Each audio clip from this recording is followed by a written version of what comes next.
Taong 1974 sa Capiz. Madilim at malamig ang gabi noon sa Barangay San Felipe. Ikasyam ng gabi nang marinig ni Mang Sebio ang malakas na alulong ng aso sa likod ng bahay nila. 3 gabi na itong sunod-sunod, hindi rin siya mapakali. Dahil 3 buntis na babae ang sunod-sunod na nawawala sa kanilang barangay. Pawang walang mga paliwanag kung papaano sila biglang naglaho.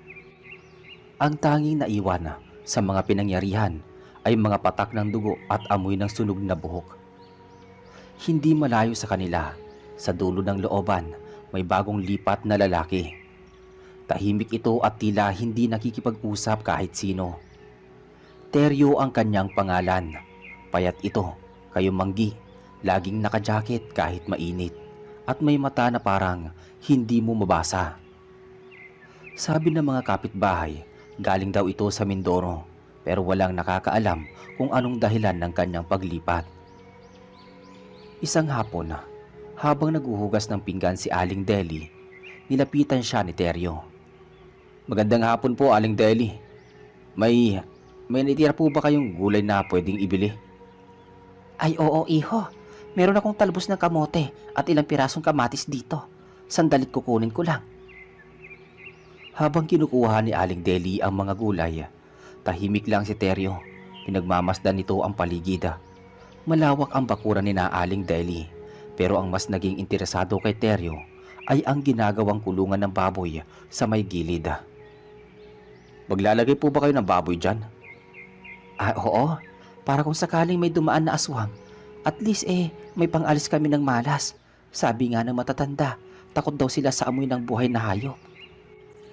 Tumango si Teryo, ngunit sa loob-loob niya, alam niyang di sapat ang mga ganitong panlaban dahil ang mga aswang na gumagala ngayon sa lugar nila ay hindi basta-bastang nilalang. Sa kabilang dako, may 3 kabataan na madalas maglaro sa may poso. Sila ay sina Nardo, Pilo at Lina. Magkababata sila at magkakapit bahay. Madalas silang mamasyal malapit sa ilog kahit inaabot ng madilim. Isang gabi pauwi na sila mula sa ilog nang may narinig silang parang kuliglig pero may halong iyak ng bata. Narinig niyo yun? Oo parang may umiiyak. "Naku, wag na tayong tumigil, baka aswang yan." Habang naglalakad sila, biglang may sumulpot na isang nilalang mula sa mga puno ng kawayan. Isang matandang babae, nakayuko, may dugo ang ngipin. Mabilis itong sumugod sa direksyon nila. Takbo na tayo! Takbo na tayo!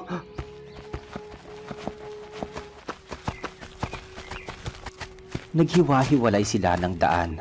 Tumakbo si Lina papunta sa bukid, si Pilo sa sapa, habang si Nardo ay dumiretso sa kalsada.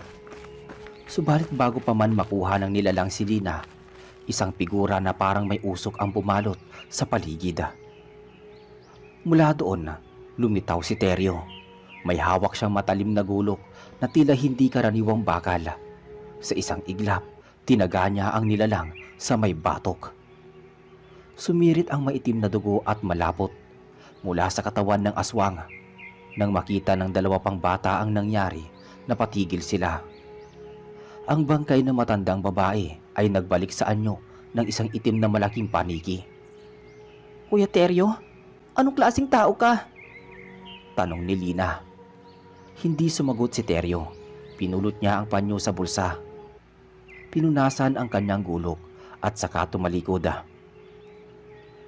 Kinabukasan, usap-usapan na sa barangay ang natagpo ang katawan ng isang matandang babae sa gulod. Butas ang batok at wala ng dugo sa katawan.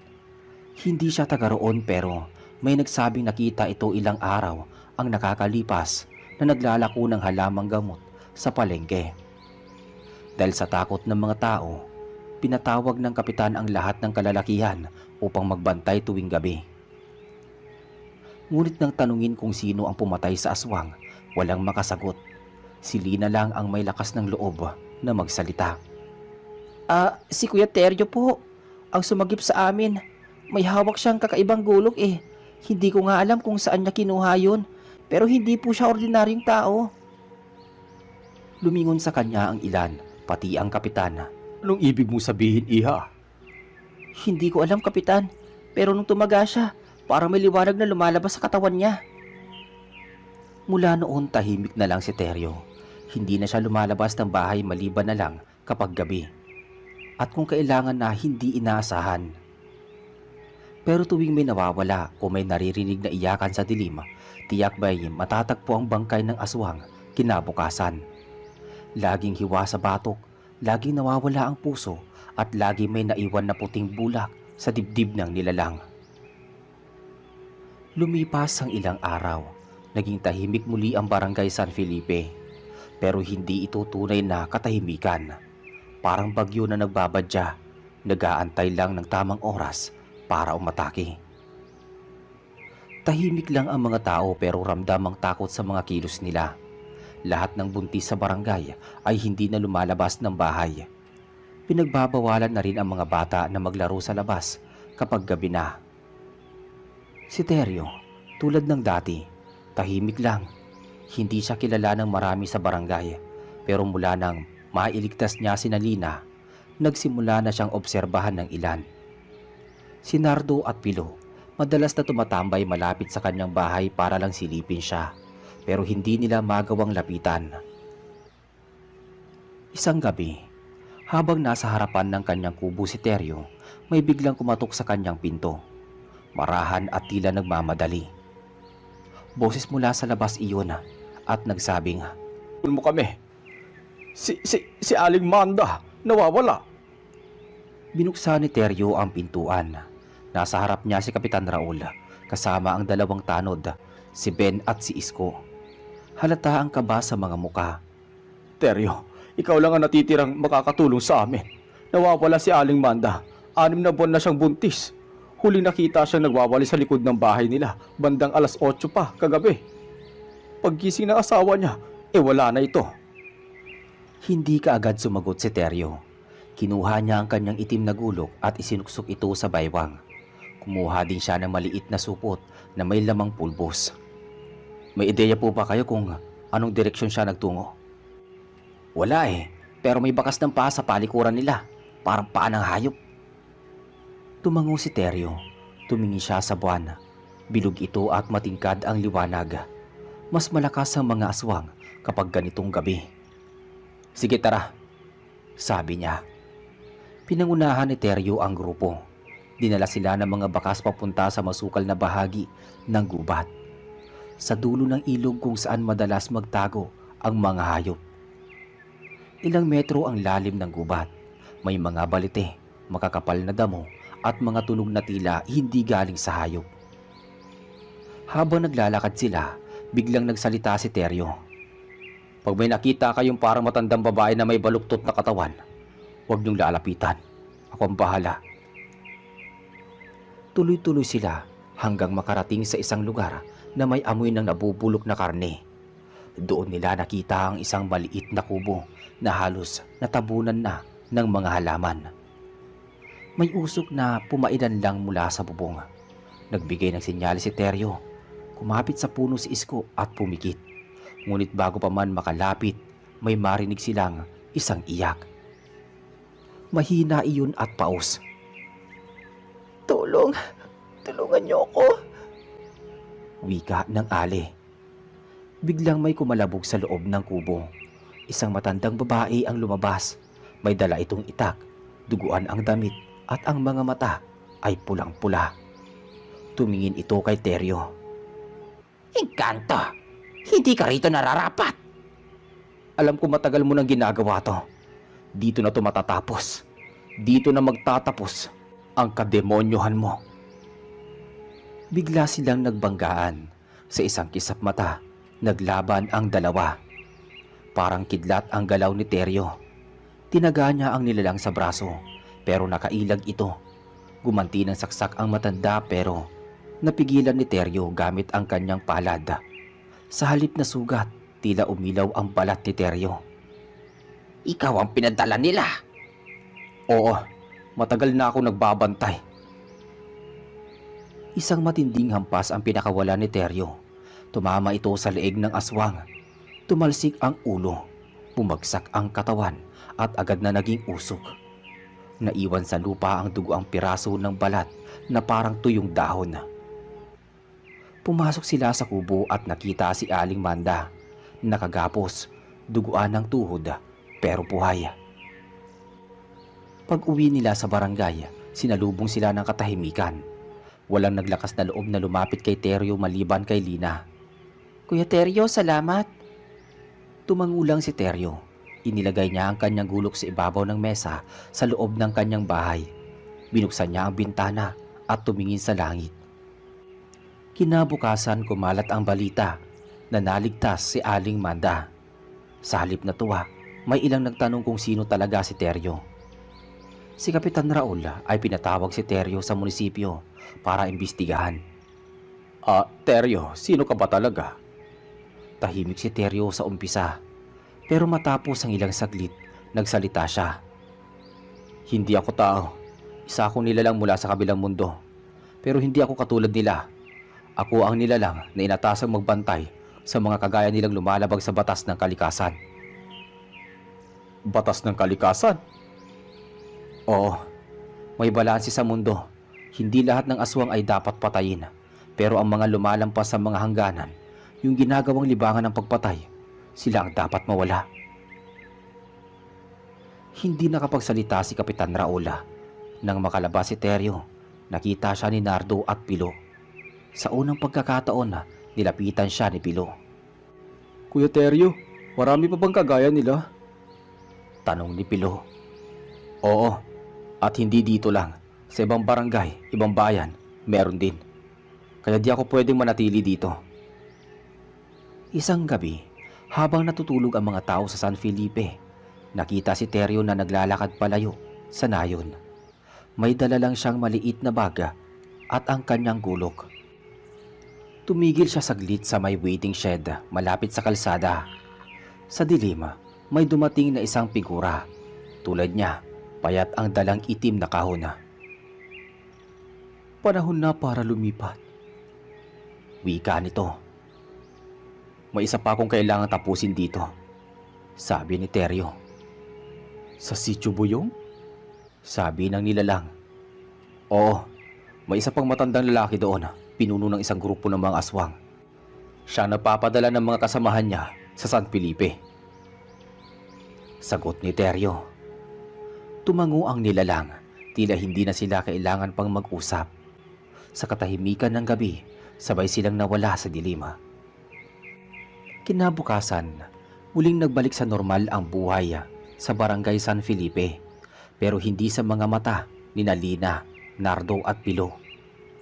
Simula nang masaksihan nila ang kakaibang nilalang na pinaslang ni Teryo, nag-iba na ang paningin nila sa mga paligid.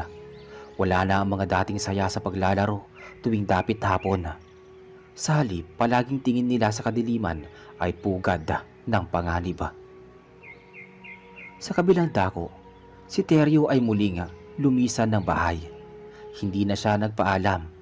Iniwan niya ang gulok sa ilalim ng kanyang kama, pati na rin ang maliit na supot ng abo. Iyon ang ginagamit niya na panangga. Alam niyang hindi na siya dapat magtagal sa lugar na yon. Bago siya tuluyang lumisan, dumaan muna siya sa Sitio Buyong. Ilang kilometro ang layo mula sa San Felipe. Sabi nga niya, may isa pa siyang kailangang tapusin. Ang Sitio Buyong ay isang liblib na lugar sa ilalim ng paanan ng bundok. Ilan lang ang bahay, karamihan ay kawayan at nipa ang bubong. Madalang ang mga tao rito. Halos hindi lumalabas sa umaga at kung sakaling may bisita, sinasalubong ng tahimik na tingin at walang kibuan. Minsan may naririnig na sigaw sa gabi, pero agad ding tumatahimik. Walang nag-uusisa. Habang binabagtas ni Teryo ang daan papunta sa Sitio Buyong, tumigil siya sa gitna ng isang palayan. May naramdaman siyang presensya. Sa kanyang kaliwa, may gumagalaw sa mga damo. "Wala na kayong tataguan," sabi niya. Lumabas ang isang nilalang. Hubad ang katawan, payat na parang tuyong kahoy. Mahaba ang mga kuko at itim ang mata. "Hindi ka na dapat nakarating pa rito." "Hindi pa tapos ang tungkulin mo. Sino ka para sabihan ako?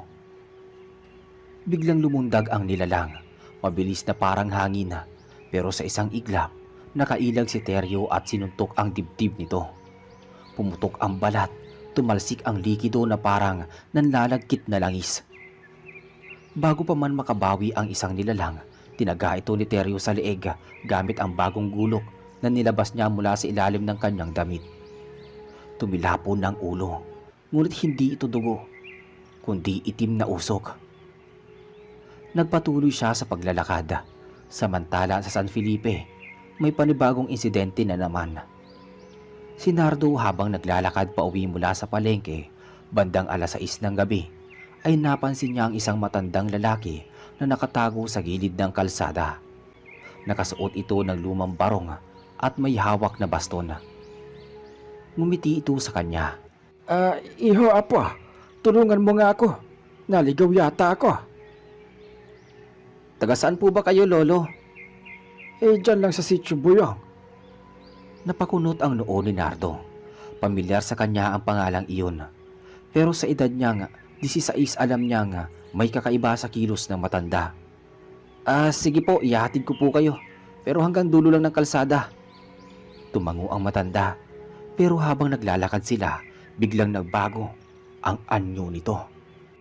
Pumuti ang mata, humaba ang leeg, at unti-unting bumuka ang bibig nito hanggang sa abutin ang dibdib. Agad na tumakbo si Nardo.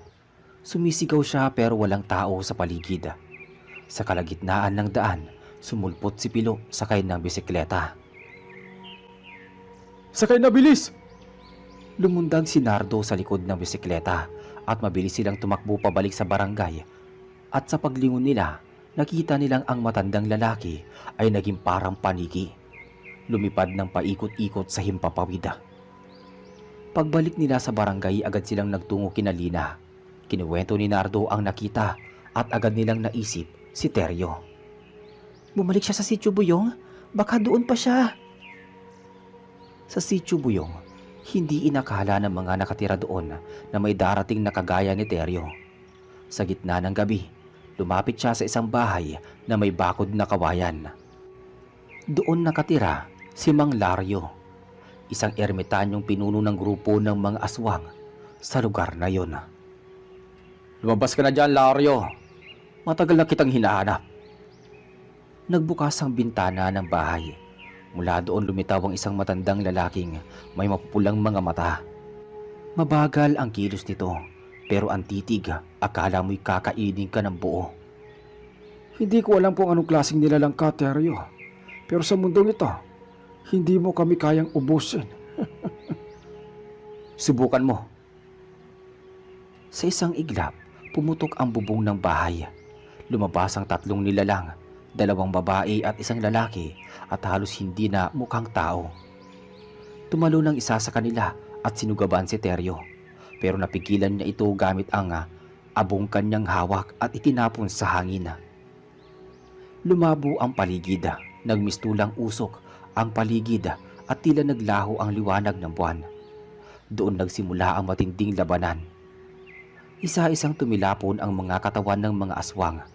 Pumutok ang mga laman. Umalingaw-ngaw ang sigaw sa buong sityo. Sa huli, si Mang Lario ang natira. Dumudugo ang gilid ng bibig nito, pero lumapit pa rin kay Teryo. Hindi ka tao. Wala kang puso. Tama ka. Dahil ang puso, madaling malinlang ng awa. Sa isang malakas na hampas, tumama ang gulok ni Teryo sa sentido ni Mang Lario. Tumilapon ang ulo nito. Bumagsak ang katawan at agad na naging abo. Matapos ang engkwentro sa Sitio Buyong, bumalik si Teryo sa San Felipe. Hindi siya tumiretso sa kanyang bahay. Bagkus dumaan siya kina Lina sa may bakuran. Nakita niya si Lina, Nardo at Pilo na naghihintay. Alam namin babalik ka. Hindi na ako magtatagal dito, sabi ni Teryo kay Lina. Pero bakit? Kailangan ka pa namin dito eh. Sabi naman ni Pilo. Hindi ako pa matagalan sa isang lugar. Kapag natapos ko ng tungkulin ko, kailangan ko lumipat. Ganoon ang batas namin. Paliwanag ni Teryo. Kami-kami na lang ang magbabantay rito. Sabi naman ni Nardo. Oo, at hindi kayo nag-iisa. May mga kagaya kong ipinapadala rin sa iba't ibang bahagi ng bansa. At habang pinapanatili ninyo ang takot sa gabi, huwag kayong bibitiw sa pananalig sa liwanag. Bago pa sila makapagsalita ulit, biglang nagdilim ang paligid. Umihip ang malamig na hangin at nang tumigil ito, wala na si Teryo sa harapan nila. Kinabukasan, isang ulat ang natanggap ng kapitan mula sa kalapit na barangay. May 3 bangkay ng aswang na natagpuan sa ilog. Lahat ay putol ang ulo. Walang nakakita kung sino ang may gawa, pero sa isang sulok ng damuhan, may nakita silang supot na may kasamang abo. At katabi nito ay gulok na may ukit na salitang hindi maunawaan. Mula noon tuwing gabi, naging mas maingat na ang mga tao doon sa baryo. Hindi na sila lumalabas kung hindi kailangan. Ngunit sa puso ng mga bata, lalo na kina Nardo, Pilu at Lina sa baryong yon, hindi nila makakalimutan ang gabing iniligtas sila ni Teryo. Lumipas ang 3 linggo mula nang tuluyang nilipol ni Teryo ang mga aswang sa Sitio Buyong. Tahimik ang San Felipe. Walang bagong insidente, walang ulat ng nawawala, at ang gabi ay muling naging payapa para sa mga taga-barangay. Ngunit sa puso ni Lina, Nardo at Pilo, hindi maaalis ang pangambang baka bumalik ang panganib.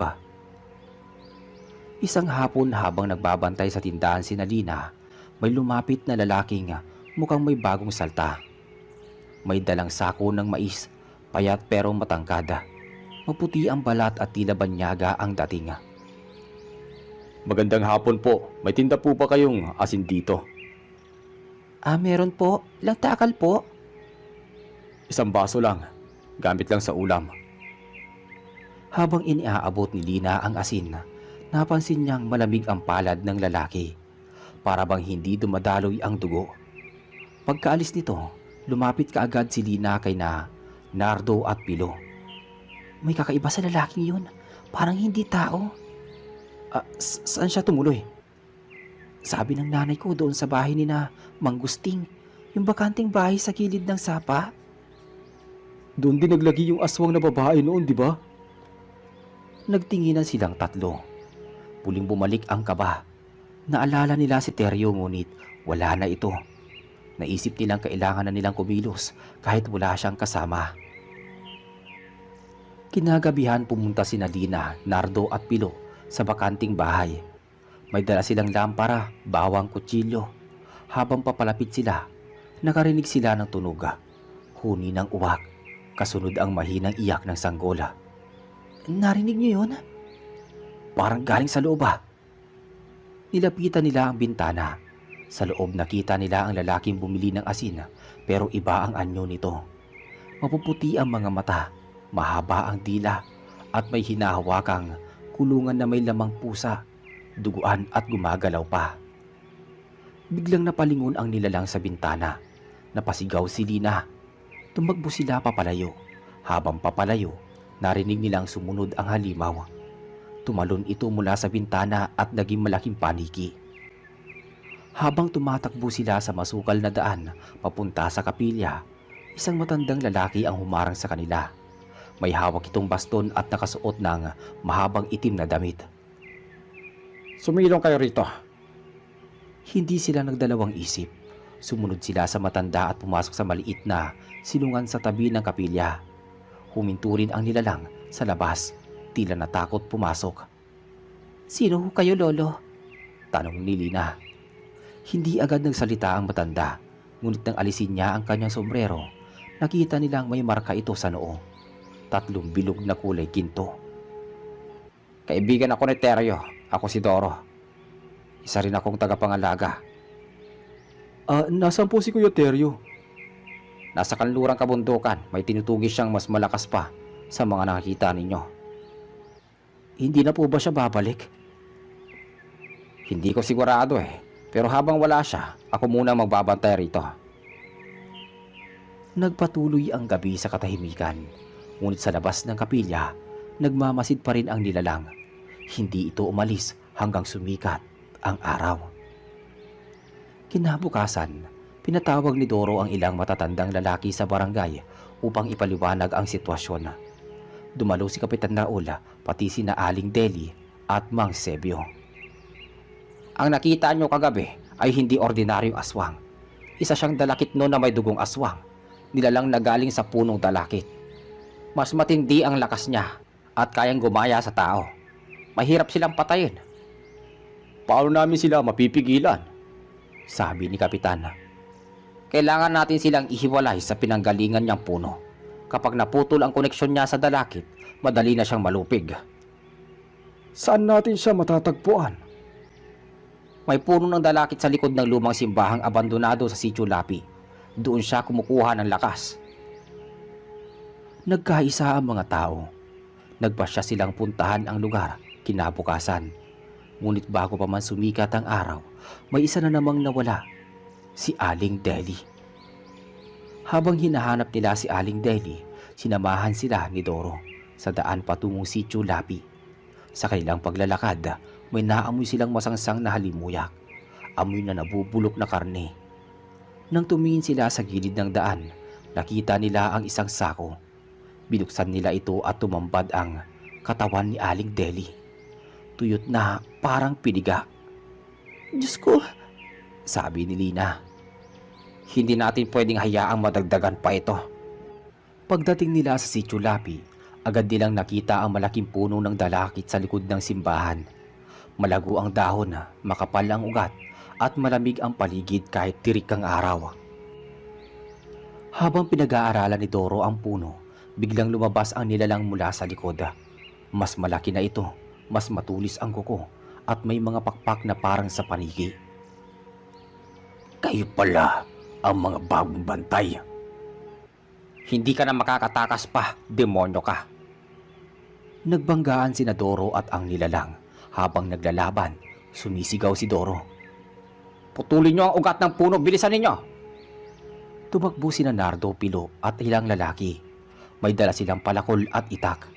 Habang hinihiwa nila ang ugat, napapasigaw sa sakit ang nilalang. Nanginginig ang katawan nito at dumudugo ang mata. Maya-maya, isang malakas na hampas ng itak mula kay Mang Sebio ang tuluyang nagputol sa pinakamatandang ugat ng dalakit. Sa parehong sandali, nagsimulang magliyab ang katawan ng nilalang. Napasigaw ito at nangisay hanggang sa tuluyan ng naging abo. Pagka-uwi sa barangay, nagpatawag ng pagpupulong si Kapitan Raul. Pinagkasunduan nilang putulin na rin ang iba pang mga punong dalakit sa paligid ng San Felipe upang hindi na ito pagtaguan ng mga masasamang nilalang. Si Doro, ilang araw pang nananatili sa barangay. Tumutulong siya sa paglinis ng kapaligiran at nagbabantay sa mga buntis. Ngunit bago siya tuluyang umalis, kinausap niya si Lina. Malakas ang loob mo, bata. Hindi lahat ng babae sa edad mo ay kayang humarap sa ganitong panganib. gusto ko lang po kasing maprotektahan ang lugar namin. Ganun ba? Malay mo isang araw, baka ikaw na ang susunod sa mga yapak ni Teryo. Hindi po ako kasing tapang niya. Ang tapang hindi ipinapanganak, nililikha sa oras ng pangangailangan. Bago sumikat ang araw kinabukasan, lumisan si Doro. Nag-iwan lang siya ng sulat sa harapan ng kapilya. At ang nakalagay doon, hanggat may dilim, may mga nilalang nakakambal ito. Pero hanggat may liwanag sa puso ng tao, hindi kailanman maghahari ang kadiliman. Lumipas ang ilang buwan, naging payapa ang barangay San Felipe. Wala nang ulat ng nawawalang buntis, wala nang kakaibang alulong sa gabi. At ang mga bata ay muling nakakapaglaro sa labas nang hindi natatakot. Ngunit sa puso ni Lina, Nardo at Pilo, hindi nila kailanman nalimutan ang mga gabing hinati ng dilim ang katahimikan. Tuwing gabi, bago matulog, tinitignan pa rin nila ni Lina ang bituin sa langit. Umaasa siyang muling makita si Teryo o kahit si Doro.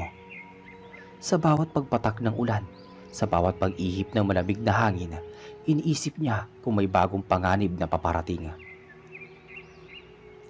Isang gabi ng Nobyembre, habang ang buong barangay ay abala sa pag-aayos ng kandila para sa undas, May isang lalaki na nakasuot ng itim na jacket na dumaan sa gilid ng sementeryo.